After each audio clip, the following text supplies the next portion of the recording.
So ayan, good morning at magandang araw, tanghali na pala mga kawilder ano. So ayan, magandang tanghali mga kawilder. So for today's video mga kawilder, yung ating ginawang gate dito sa ating bahay. So ibubukod natin ang content para makita ng mga ating mga taga-subaybay ano, diskarte para matibay. Ayan, so ipakikita ko sa inyo mga kawilder ang pagkabit ng gate na talagang matibay. Ayan, so ito ang naisip kong paraan para matibay kasi yung ating gate ay simento. So pagka yung tox lang, direct tox sa bisagra, hindi maaari gawa ng baka mabunot. Hindi tatagal mga kawilder ano. Ayan, so pero bago ko ipakita mga kawilder ang ating gagawin. Ayan, so maraming salamat sa mga nag-subscribe. Ayan, please subscribe sa mga hindi pa nag-subscribe. Ayan, palambing naman mga kawilder. So, share na rin, pa-comment na rin mga kawilder. Ayan, pa-click na rin ang notification bell para update kayo palagi sa ating mga bago pang video na i-upload mga kawilder. Ano? Ayan, so ito na mga kawilder, ipakikita ko na sa inyo yung mga nahanda na natin na gamit. Ano, para doon sa ating pagkakabitan ng gate. Okay. So bali dito nga yan mga kabilder. Ayan dyan. Yan. Ayan. So ito mga kabilder, nag-ready na tayo ng flat bar na may butas. So bali ilang butas yan. Ano? Ayan. 5. Dito natin ilalagay ngayon yan mga kabilder. Ayan. Yan. Okay. Tapos ang gagawin natin mga kabilder ay bubutasan natin yan. Yan ang itutoks natin mga kabilder. Ayan. Yung 5 butas na yan. Yan ang itutoks natin kabilaan. Ganun din dito sa kabilaan, sa kabila. Yan, ganun din diyan mga kawilder ano. Ayan. So yan ang diskarte ko. Yan ang naisip ko. Kasi matagal ko nang pinag-isipan talaga ito kung paano maganda. Okay. So yan ang pumasok sa ating kukute mga kawilder. Ayan, tapos ito mga kawilder. Ito, alam nyo na ito kung para saan to. Ayan, para dito yan mga kabilder. Ayan. So puputulin natin ito mamaya para magkapurma. Para nakagayaan siya. Nakayapos. Pati doon baba taas. Okay. Yan ang magsisilbing pinakakabitan ng bisagra. Ito mga kabilder. Dito. Dito siya. Ayan dito. Dito. So iniisip ko kung bubutasan ko pa ito. Para dito ulit, isa pa sa gitna para dagdag tibay din. Mayroon dito 5, kabilaan tig 5, di 10, tapos isa dito. Okay, so stay tuned mga kabilder at ating bubuuhin na ito. Bubuuhin natin tapos makikita nyo naman mamaya mga kabilder, magbubutas ako dito, lalagyan ko ng tox. Ayan, tox yan. Para dito mga kabilder. Ayan. Okay. Stay tuned at para makita nyo mga kabilder, diskarte para sa mga nahirapan din mag-isip kung paano matibay na paraan sa pagkakabit ng gate. Kasi pag dito lang mga kabilder sa harapan, malabo mangyari, mabubunot kasi mabigat yung ating ginawang gate. Magaan man or mabigat, masisira talaga kasi lalo na't pag may mga bata matungtungan yung gate, wala na, buwal na dito yung bisagra ano, yung pinakatoks, masisira. Walang bakal pati ito dito, hindi makita, mahirap kung sisinsilin pa or sisilin-silin natin, masisira naman ang semento. Ayan, so yun ang gagawin natin para iwas sira ng semento, matibay pa na gagawin. Okay. So ito na mga kabilder, ayan ang putol natin, dito yan mga kabilder, yan. Yan ang diskarte dyan mga kabilder. Yan, tapos nakawilding yun doon sa flat bar. Ay, makikita nyo naman yan mamaya mga kabilder. Ayan. Yun doon oh. Tapos ang flat bar naman ay dine. Yan mga kabilder. Yan ang style ng flat bar. Okay, nakawilding dalawa. Sige, i-welding na muna natin mga kabilder. Pero butasan din yata natin dito. Para maging ano siya. Mayroon din dito. Para hindi magalaw sa sintro. So bali ito na yon mga kabilder ano. Ayan. Ito yung pinakamatibay. Ang kawilder, ito yung ating naisip na paraan para kabitan ng bisagra. So ang bisagra natin dito ay bilog. Ito, stainless din. Ayan, bilog. So dito yan mga kawilder, ayan. Diyan yan iayapos. Okay, kita nyo na mga kawilder. Naisip nyo na ang naiisip ko. Ayan. Isa yung nandyan ngayon, ayan. Oh, ano na mga kawilder. Ayan. Yun. Okay. Diyan yan mga kawilder. Yan ang kakabitan natin. So dito mga kawilder, butas. Ayan. Ayan. So ibubutas natin yan. Yan mga butas na yan. I-ano natin, tutoks. Ayan. Ayan o. Ayan. Tapos maglalagay pa tayo dito flat bar mga kawilder. Pababa. Papunta rin dito ulit sa isa. Para lalagyan din natin ng butas. At itutoks din natin dito sa harapan para matibay. Ayan mga kawilder o. Ayan. Para grabing tibay niyan mga kawilder. Siguro ko sa malaking gate, ari din ito. Ayan. Okay. Ayan. So malapit na makita natin ang finish mga kawilder. Ayan. Okay. Lalagyan pa natin ng isa. Hindi na tayo dito magtutok sa harapan ng naka-direct. Kasi pag dito direct, talagang masisira kaagad. Ayan. Pati doon. Kahit tadta rin dito, talagang mabubunot. Tapos kung dito man magtatanim ulit ng bakal, masisira ang ating semento Ayan, masisira. So ito matibay to para sa akin mga kawilder. Ayan. So lalagyan ulit natin ng bakal din na may butas. Magbubutas tayo ng mga 3 butas din sa flat bar na ilalagay natin. Ayan, yan yung nakayapos doon sa ating pader sa poste or dyan sa gate na yan, lagayan ng gate. Ito yung nakayapos. Yan, nakayakap ba mga kawilder para malambing. Okay, yan ang pinakamatibay. So bali ito na mga kawilder na dagdagan na natin ng flat bar ayan, sa gitna. Ayan, may butas na rin. At saka ito mga kawilder, pinagbubutasan na rin natin ito. Ayan. May mga butas na yan mga kawilder. Ayan, so bali ilang butas yan. Ayan. Nilagyan na nga natin ngayon ng toks. Ayan. Pati dini sa kabila mga kawilder. Ayan. Butas na rin yan. Ayan, ang ganda sa baba. Bali ilang butas yan. 2, 4, 6, 18, 12, 14, 15. Ayan, so bali ito yung ating ilalagay mga kawilder Bali ito. Ayan. 5/16 ang laki ng butas. Nasa inyo naman kung gaano kalaking butas ang inyong gagawin diyan mga kawilder. Ayan, masikip siya.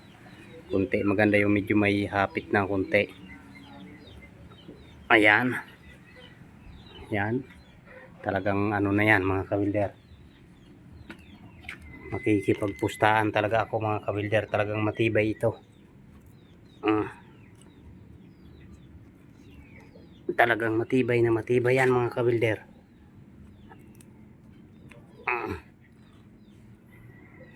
Tapos saka natin kakabit yung kakabit natin yung flat bar. Saka natin i-welding yung bisagra doon sa gate. I-align natin yung gate mga kawilder. Yung ating binuo. Okay. Pwede rin sana nito. Kung walang ganito mga kawilder, walang ganito na plastic, pwede rin kahoy ang ipasok dyan. Mas matibay din ang kahoy. Kahoy na kasya dyan. Tapos saka itutoks. I-screw pala. Yan, talagang tibay din. Ayan. Ayan mga kawilder. Yun na yan. Okay. Kulang pa isa. Marami naman tayo niyan.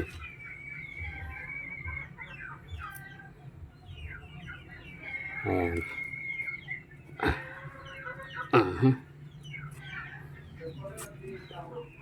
Kulang pa dito isa. Ito, madami yan mga kabilder. Pinaghandaan talaga natin yan para nga hindi tayo kulangin.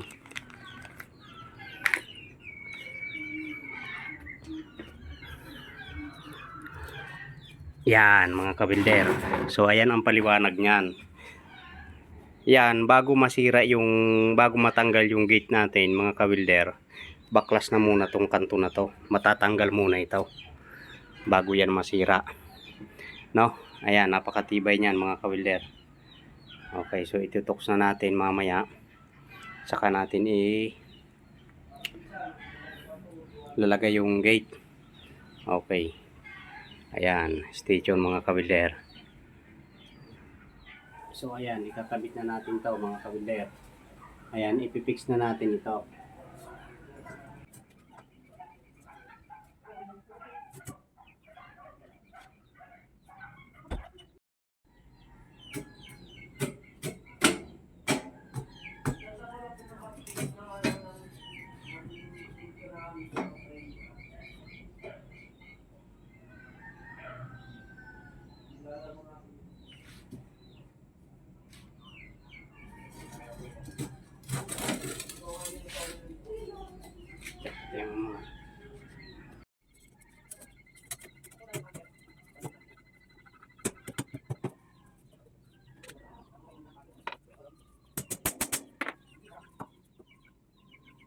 Yan, okay mga kabilder. So ikakabit na natin gamit ang screw na 1-in-1 half ang haba.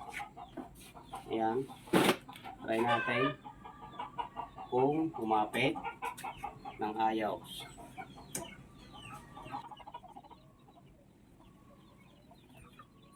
Dini mo din dini sa side. Kung didikit ang dini ka. Yan, kasi nakakawang. Kita nakakawang? Ayan, nakakawang. Try natin kung humapit ang flat bar, dumikit. Ayun na. Okay. Mahigpit na ako. Isa pala ang mga kawilder. Dito ang bisagra ngayon. Dito tayo magwi-welding ng bisagra. Sa baba. Okay. Ayan, grabing tibay niyan mga kawilder. So, teknolohiya mga kawilder. Sabi pa nga, ito nga ay teknolohiya daw eh.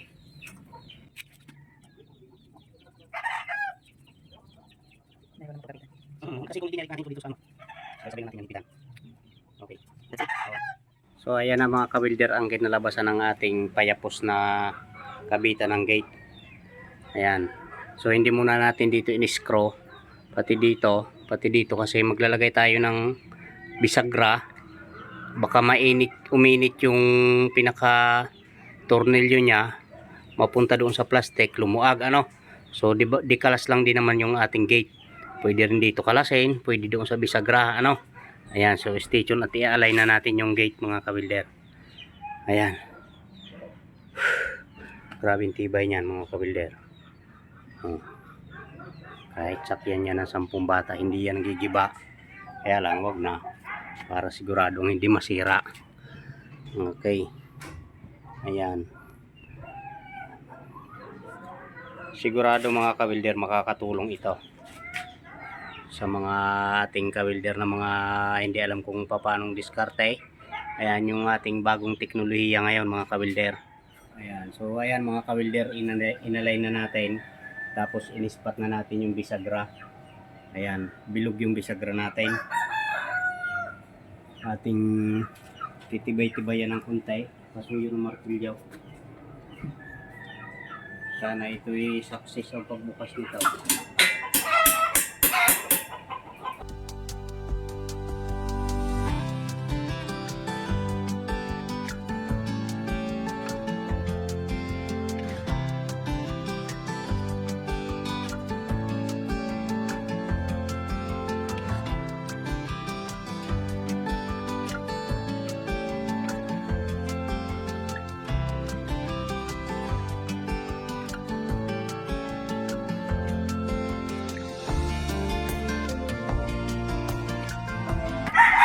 Tanggalin natin yung gate bago natin Tibayan.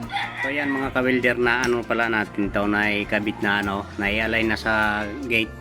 Ito ngayon ang ginawa natin, kinalas natin to para ma-welding ng ayos, kasi hindi ma-welding ng ayos na nakadikit sa pader. Ayan, solid na ang welding yan, at saka lininis na rin natin yan.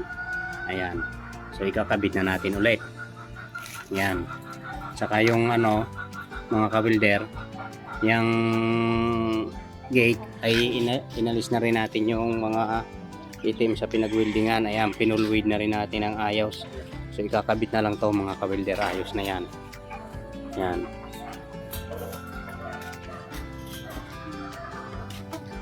Yun muna ang atin itutornilyo.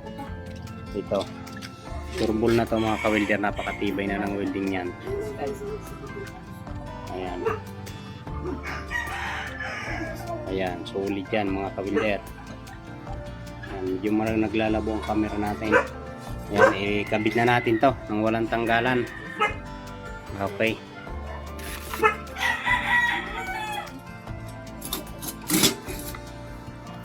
Ayan.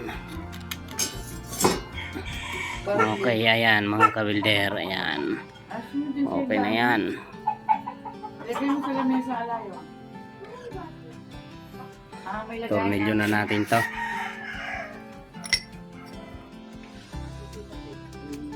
So ayan mga ka-welder, ikakabit na natin.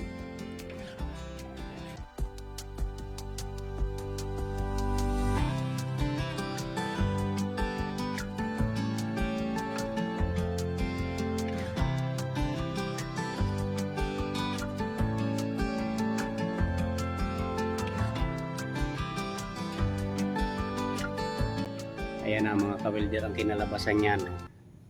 Napakatibay niyan mga ka-welder. Ayan, nakayapos yung flat bar. Ayan o. Okay. Ayan o. Ayan. Nakayapos.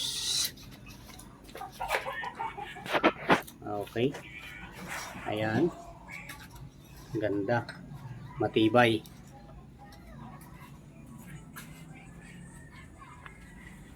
Ayan, ang ginawa natin mga ka-welder. Okay. Ayos na mga ka-welder. Ayan. So sa mga ano, mga beginners, naguguluhan mag-isip kung paano gagawin ang kabitan diyan. Ayan mga ka-welder, gayahin nyo, baka sakali makatulong sa inyo mga ka-welder. Ayan, so napakatibay. Tsaka ano, medyo malinis tingnan pati. Ayan. Ayan o. Ayos na. Ang ganda. Yun lang panira sa design yung ano ng pusa o. Ayan mga ka-welder. Ayos na, ayos na. Thank you mga ka-welder. See you next video.